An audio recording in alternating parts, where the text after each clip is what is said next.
जिसने अपने मन को जान लिया वो महान बन सकता है, बिल्कुल, लेकिन जीत लिया वो भगवान बन जाएगा। और मन को अगर मजबूत करना है सर, एक बड़ा सिंपल तरीका बता दे रहा हूं आपको मन को मजबूत करने का। सर 2 दिन में उसको अपनी आंतरिक ताकत का एहसास हो जाएगा सर।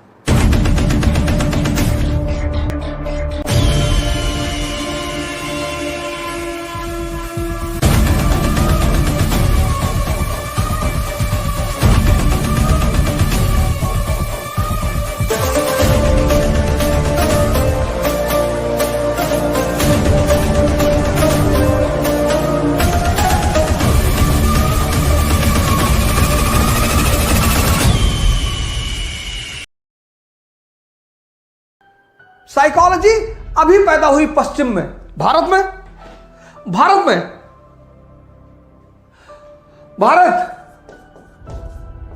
बुद्ध मन पर काम करते हैं। पश्चिम ने मन को समझना सिखाया, भारत ने मन को जीतना। कबीर बहुत नाराज है मन पे। कबीर को अगर आप सुने, बहुत नाराज है मन पे, बहुत नाराज।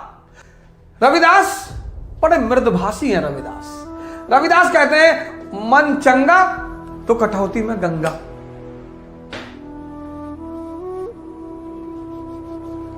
क्योंकि मन आपको दिशा देता है। मन, रविदास कहते हैं मन चंगा तो कटौती में गंगा। इस कहावत की पैदाइश एक कहानी जुड़ी हुई इस कहावत से। रविदास चमार थे जात के, जूता उता सुलते थे, जागृत आदमी थे। एक बार उनके गांव के एक पंडित जी गंगा जी नहाने जा रहे थे। तो जब रविदास की कुटिया के सामने से गुजरे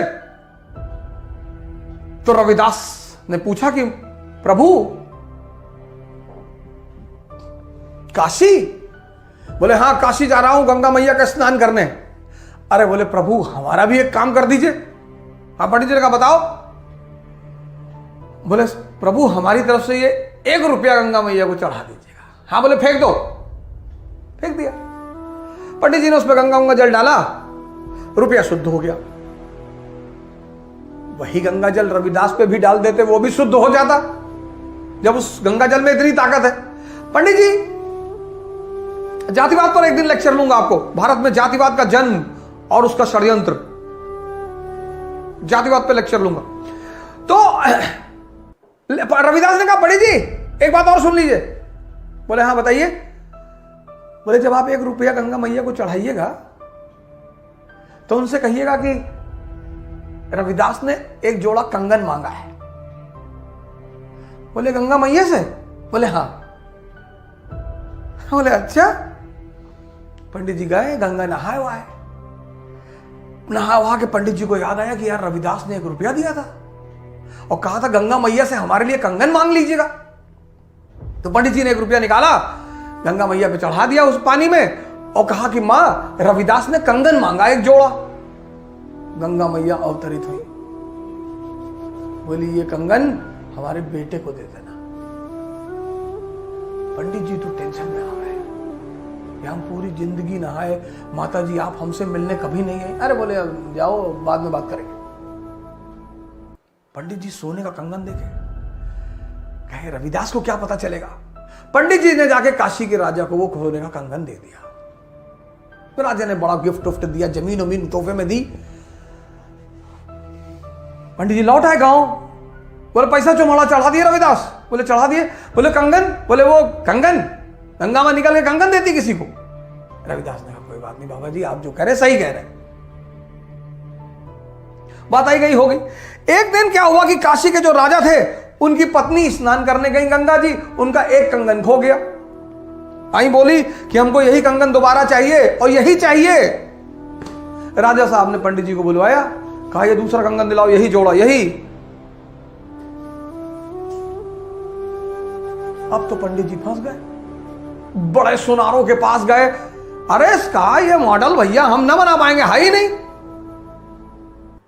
तब पंडित जी थक हार के आए और रविदास को सारी कहानी सुनाया, क्योंकि राजा ने कहा था पंडित जी एक जोड़ा ला के दे दो नहीं तो फांसी चढ़ा देंगे। तब अंत में आए रविदास के पास कि भैया बचा लो नहीं तो जान चली जाएगी। कंगन दिया था मां ने और पूरी कहानी उन्होंने सुनाया।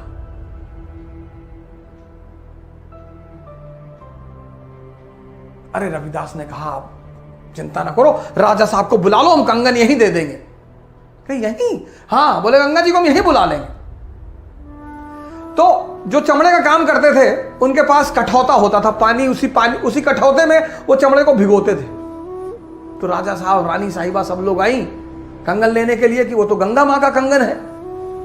सब आए देखने के लिए कि गंगा मां कंगन देंगी। बोले हाँ। तो रविदास की कुटिया पे आए तो रविदास खड़े हुए कठौते से हाथ जोड़ा, कहा मां एक जोड़ा कंगन और दे दो। तो कठौते से गंगा जी निकल आई। वहीं पर यह मुहावरा बना, मन चंगा तो कठौती में गंगा। तुलसीदास ने कहा जाकी रही भावना जैसी।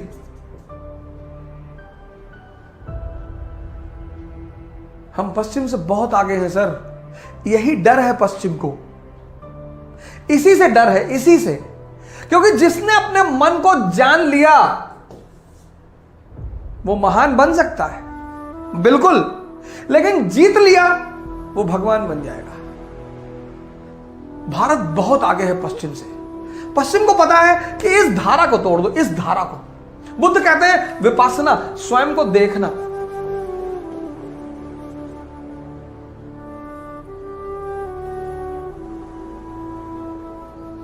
बुद्ध कहते हैं तुम क्यों ईश्वर के चक्कर में पड़े हो यार, तुम्हारी परेशानी तुम्हारे अंदर है। आनंद ने कहा कैसे? कहा अपनी बीवी से परेशान हो ना? बोले हाँ। तो क्यों परेशान हो? बोले औरतें परेशान करती। बोले बिल्कुल कभी नहीं करती। कौन बोला औरतें परेशान करती? तुम शादी करने गए थे 500 आदमी लेकर, शादी करने क्यों गए थे? सोचे थे मजा आएगा,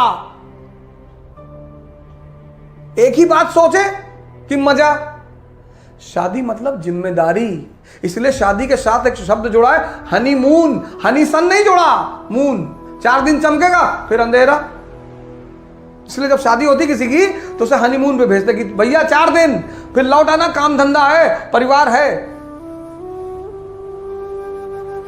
विवाह एक जिम्मेदारी है। सूरज हमेशा चमकता है, तो उन्होंने हनी सन नहीं कहा। प्रेम में कोई हनीमून पे नहीं जाता, क्योंकि प्रेम में जिम्मेदारी नहीं है। ये देखिए, ये पश्चिम बड़े बड़े साइंटिस्ट पैदा किए उसने, मन पे काम किया उसने, मन को समझा। Sigmund Freud, basic instinct, psychoanalysis. पश्चिम को एकदम पढ़िए सर, पश्चिम के पास तो एक से एक विचारक है।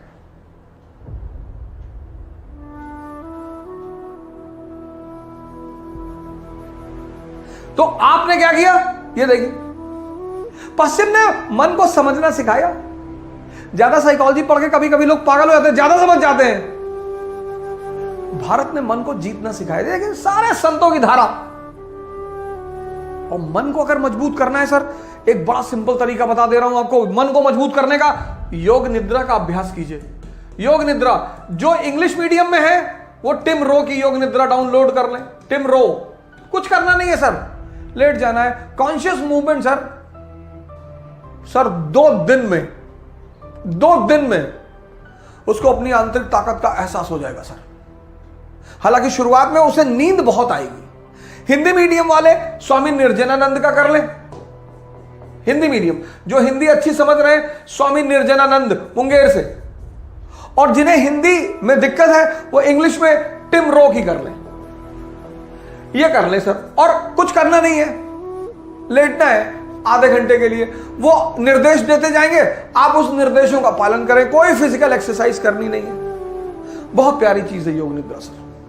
मन को संस्कारित करने के लिए, अपनी दिशा में आगे बढ़ाने के लिए बड़ी प्यारी चीज है योग निद्रा। आप यहां से शुरुआत कर सकते हैं। आप किसी भी विचार को अगर अपने सबकॉन्शियस में प्लांट करना चाहते हैं, वो पहला कदम है।